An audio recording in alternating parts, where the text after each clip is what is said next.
বন্ধুরা প্রদীপ জ্বালানোর আগে আমরা সলতে প্রদীপে ব্যবহার করি, কিন্তু সেফটি পিনে কখনো সলতে লাগিয়ে দেখেছো যে এতে কাজের কি সুবিধা হতে পারে? এই ধরনের অনেক ছোট ছোট সাংসারিক টিপস নিয়ে প্রতিদিনের মতো আজও হাজির হয়ে গেলাম। আশা করি প্রত্যেকটা টিপসই তোমাদের কাজে লাগবে। টিপসগুলো ভালো লাগলে চ্যানেলটিকে সাবস্ক্রাইব করে নিতে একদমই ভুলো না, পাশে থাকা বেল আইকনটাও অবশ্যই প্রেস করে দিও।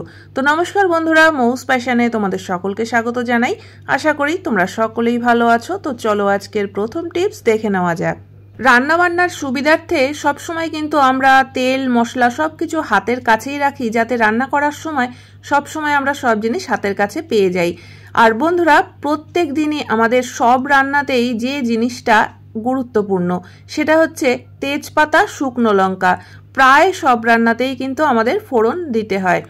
আর আমরা কি করি, তেজপাতা হয়তো আলাদা একটা কৌটোতে রাখি, শুকনো লঙ্কা আলাদা একটা কৌটোতে রাখি, আর বারবার সব রান্নায় ফোড়ন দেওয়ার জন্য একটা কৌটো থেকে তেজপাতা বের করতে হয়, একটা কৌটো থেকে শুকনো লঙ্কা বের করতে হয়। তো এতে করে না কিছুটা হলেও সময়ও নষ্ট হয় বা ঝামেলাও লাগে। তো এই কাজটাকেই কিন্তু আমরা খানিকটা সহজ করে নিতে পারি। যে জিনিসটা আমাদের প্রায় সব রান্নাতেই প্রয়োজন হয়, দুটো কৌটোতে না রেখে দেখো তেজপাতাগুলোকে আমি মাঝখান থেকে একটু ছোট করে কেটে নিলাম, আর ওই একই কৌটোর মধ্যে শুকনো লঙ্কার বোটাগুলো ছাড়িয়ে কিছু শুকনো লঙ্কাও রেখে দিলাম। তো একটা কৌটোর মধ্যেই যদি আমরা শুকনো লঙ্কা তেজপাতাটা রেখে দিতে পারি, তাহলে কিন্তু দুটো কৌটো খোলার বা সেখান থেকে আলাদা আলাদা করে বের করার দরকার পড়বে না। আমরা একটা কৌটোর থেকেই বের করে নিতে পারবো। তো এতে করে কিন্তু কাজ কিছুটা হলেও সহজ হয়ে যাবে। যখন তাড়াহুড়ো থাকে তখন দেখবে এই ছোট ছোট টিপসগুলোই কিন্তু আমাদের অনেক উপকারে আসে। আশা করি টিপসটা ভালো লেগেছে। চলে যাচ্ছি পরবর্তী টিপসে। ঘর ঝাড় দেওয়ার পর ঘর থেকে যে ধুলো বালি নোংরাগুলো বেরোয় সেগুলোকে ওঠানোর জন্য আমরা এই বেলচা ব্যবহার করি। আর এই প্রত্যেক দিন ধুলোবালি লাগতে লাগতে দেখবে যে বেলচাটা কিন্তু অনেকটা নোংরাও হয়ে যায়। কিন্তু ঘরে ধুলোবালিগুলো যেহেতু শুকনো, অতটা নোংরাও কিন্তু হয় না। কিন্তু যখন আমরা অনেক সবজি কাটি, সবজির যে খোসাগুলো নিচে ফেলি, সেই খোসাগুলোও কিন্তু অনেক সময় আমরা এই বেলচাতে করে তুলে থাকি। তো দেখবে বেলচাটা কিন্তু তখন একদম ভেজা ভেজা হয়ে যায়। আর তারপরে যদি আমরা ঘর ঝাড় দেই, তো দেখবে ওই ভেজার মধ্যে কিন্তু ধুলোগুলো আটকে তখন ভীষণই নোংরা হয়ে যায়। তো তারপরে কিন্তু এই বেলচাটাকে আবার আমাদের ভালো করে জল দিয়ে ধুয়ে পরিষ্কার করতে হয়, শুকিয়ে নিতে হয়। তো বন্ধুরা, যদি তোমরা ঘরের যে ধুলো সেগুলো তোলা ছাড়াও অন্যান্য কাজে ব্যবহার করো, যেমন সবজির খোসা তোলা বা অন্যান্য কোনো নোংরা জিনিস উঠাতে যদি ব্যবহার করো, সেক্ষেত্রে কিন্তু এই কাজটা করতে পারো। বা তোমরা প্রত্যেক দিনের ঘর ঝাড় দেওয়ার যে ধুলোগুলো সেগুলো তোলার ক্ষেত্রেও যদি এরকম একটা পলিথিন ব্যাগ বেলচার মধ্যে পরিয়ে নিতে পারো, তাহলে কিন্তু বেলচাটা একদমই পরিষ্কার পরিচ্ছন্ন থাকবে। এর মধ্যে কিন্তু কোনো রকম ধুলো বালিও লাগবে না, বা সবজির খোসা তুললেও যে ভিজে যাবে বেলচাটা সেটাও কিন্তু হবে না।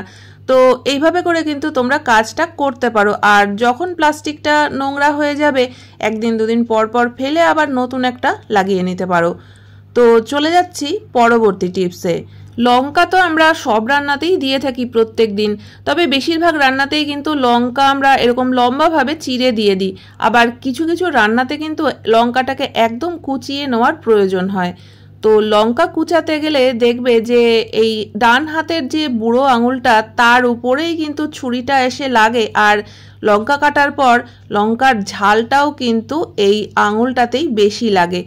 তো এতে করে কি হবে, যে আমরা যদি ভুলবশত চোখে মুখে হাত দিয়ে ফেলি, তাহলে কিন্তু ভীষণই জ্বালা করবে। তো লঙ্কা যদি একদম কুচিয়ে নেওয়ার প্রয়োজন হয়, তো তার আগে কিন্তু এই কাজটা করতে পারো। তো দেখো, আমি ফয়েল পেপারের একটা ছোট্ট টুকরো নিয়ে নিয়েছি, আর এই টুকরোটা আমি এই ডান হাতের বুড়ো আঙুলে এইভাবে করে পেঁচিয়ে দিচ্ছি। তো তারপরে একটু চাপ দিয়ে নিলেই কিন্তু একটা ছোট্ট ক্যাপের মতো তৈরি হয়ে যাবে। তো এই ক্যাপটা পরে নিয়ে আঙুলে তারপরে যদি আমরা লঙ্কাটা কাটি, তাহলে কিন্তু ঝালটা আর আমাদের হাতে লাগবে না, সেটা কিন্তু এই ক্যাপটার উপরেই লাগবে। লঙ্কার ঝালে হাত জ্বালা করারও কোনো ভয় থাকবে না। এছাড়াও সবজি কাটার সময় দেখবে যে ছুরিটা কিন্তু বুড়ো আঙুলের মধ্যে বারবার লেগে আঙুলটার মধ্যে একটা কাটা কাটা দাগ হয়ে যায়। তো সবজি কাটার সময়ও কিন্তু তোমরা বুড়ো আঙুলে এরকম একটা ক্যাপ পরে নিতে পারো, এতে করেও কিন্তু আঙুলে কাটা দাগ আর হবে না। তো আশা করি বন্ধুরা এই ছোট্ট টিপসটা তোমাদের কাজে লাগবে। তো চলে যাচ্ছি এর পরবর্তী টিপসে। চা কফি খাওয়ার জন্য আমরা কাপ তো ব্যবহার করি, আর কিছু কাপ দেখবে আমরা তুলে রেখে দিই বাড়িতে যখন গেস্ট আসে তাদের দেওয়ার জন্য। তো সেটা রান্নাঘরে ব্যবহার করার কাপই হোক বা তুলে রেখে দেওয়া কাপ, আমরা কি করি বলতো, কাপগুলোকে এইভাবে পরপর একটার উপরে আর একটা করে রাখি, যাতে আমরা কম জায়গার মধ্যে অনেকগুলো কাপ গুছিয়ে রাখতে পারি। কিন্তু এইভাবে রাখার ফলে কি হয়, অনেক সময় কাজ করতে গিয়ে বা কাপ বের করতে গিয়ে ধাক্কা লেগে যদি পড়ে যায় বা একটার সঙ্গে আর একটা ধাক্কা লেগে যায়, তাহলে দেখা যায় যে কাপের হ্যান্ডেলটা হয়তো ভেঙে গেল বা হয়তো একটা কাপ নষ্টই হয়ে গেল। তো সেটের কাপগুলো নষ্ট হয়ে গেলে তখন কিন্তু খুবই খারাপ লাগে। তো এই কাপগুলোকে আমরা এইভাবে একটার উপর আর একটা না রেখে যদি একটু অন্য পদ্ধতিতে রাখতে পারি, তাহলে কিন্তু আর একটা কাপও ভাঙবে না। তো আমরা রান্নাঘরে যে কাপগুলো প্রত্যেকদিন ব্যবহার করি, চাইলে তোমরা সেই কাপগুলোও এইভাবে রাখতে পারো, বা আমরা যেসব কাপগুলো তুলে রেখে দিই সেই সব কাপগুলোও কিন্তু এই পদ্ধতিতে রাখতে পারবে। এতে জায়গাও বেশি লাগবে না আর ভেঙে যাওয়ারও কোনো সম্ভাবনা থাকবে না। তো দেখো যেভাবে রাখতে হবে, একটা কাপের মধ্যে আর একটা কাপের হ্যান্ডেলটা এইভাবে ঢুকিয়ে দিতে হবে।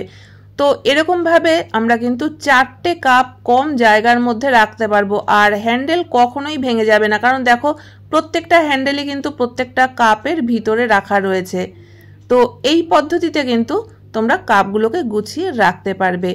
আশা করি টিপসটা ছোট হলেও তোমাদের কাজে লাগবে। ভালো লাগলে অবশ্যই একটা লাইক কমেন্ট করো। চলে যাচ্ছি পরবর্তী টিপসে। তো বন্ধুরা, এবারের যে টিপসটা তোমাদের সঙ্গে শেয়ার করছি এটা প্রদীপ সংক্রান্ত। আমরা কিন্তু প্রত্যেক দিনই সন্ধেবেলা প্রদীপ জ্বালিয়ে থাকি, আবার অনেকের দেখবে সন্ধেবেলা তুলসী তলাতে প্রদীপ দেওয়ার নিয়ম রয়েছে। তো সেখানে হয়তো আমরা এরকম একটা মাটির প্রদীপ জ্বালাই, আর যে কোনো প্রদীপই জ্বালানোর আগে সলতে তো পাকাতেই হয়। তো এরকম ভাবে লম্বা সলতে দিয়ে তারপরে আমরা যখন প্রদীপটা ধরাই, দেখবে এই সলতে থেকে তেল চুয়ে চুয়ে কিন্তু একদম প্রদীপের নিচের দিকে চলে আসে। যে জায়গাটায় প্রদীপটা থাকে দেখবে সেই জায়গাতেও কিন্তু অনেকটা তেল পড়ে যায়, জায়গাটা একদম তেল চিটে হয়ে যায়। আমাদের নিয়ম করে কিন্তু সেই জায়গাটা প্রত্যেকদিন পরিষ্কার করতে হয়, আর না হলে দেখবে যে সেই জায়গায় কিন্তু তেল পড়তে পড়তে একদম নোংরা হয়ে যাবে। তো প্রদীপটা যেহেতু আমাদের প্রত্যেক দিনই জ্বালাতে হয়, তো এই সমস্যাও কিন্তু আমাদের প্রত্যেক দিনের। তো এই সমস্যারই কিন্তু আমরা সমাধান করে নিতে পারি একটা সেফটি পিন দিয়ে। তো দেখো এখানে আমি একটা ছোট সেফটি পিন নিয়ে নিয়েছি। যদি তোমাদের প্রদীপ বড় হয় তো সেক্ষেত্রে একটা বড় সেফটি পিন নিয়ে নিতে পারো। আর সেফটি পিনটাকে টেনে আমি একটু ফাঁকা করে দিলাম, আর এবার সলতেটাকে সেফটি পিনের পেছনের দিকে যে হোলটা রয়েছে তার মধ্যে দিয়ে বের করে দিলাম। আর এবার সেফটি পিনটাকে এইভাবে যদি আমরা প্রদীপের ওপরে সাপোর্ট দিয়ে রাখি, তাহলে কিন্তু সলতেটা আর বাইরের দিকে বেরিয়েও থাকবে না আর তেলও পড়বে না। তো এই পদ্ধতিতে তোমাদের ইচ্ছা হলে একবার ট্রাই করে দেখতে পারো। আশা করি তোমাদের প্রত্যেক দিনের সমস্যার সমাধান হয়ে যাবে। আর আজকের কোন টিপসটা তোমাদের সব থেকে বেশি ভালো লেগেছে অবশ্যই কমেন্ট করে জানিও। ভালো লাগলে চ্যানেলটিকে সাবস্ক্রাইব করে পাশে থাকা বেল আইকনটা অবশ্যই প্রেস করে দিও, যাতে নতুন ভিডিও আপলোড করলে নোটিফিকেশন সবার আগে তোমাদের কাছে পৌঁছে যায়। তাহলে আজকের মতো ভিডিও এখানেই শেষ করছি। দেখা হচ্ছে আবার নতুন ভিডিওতে।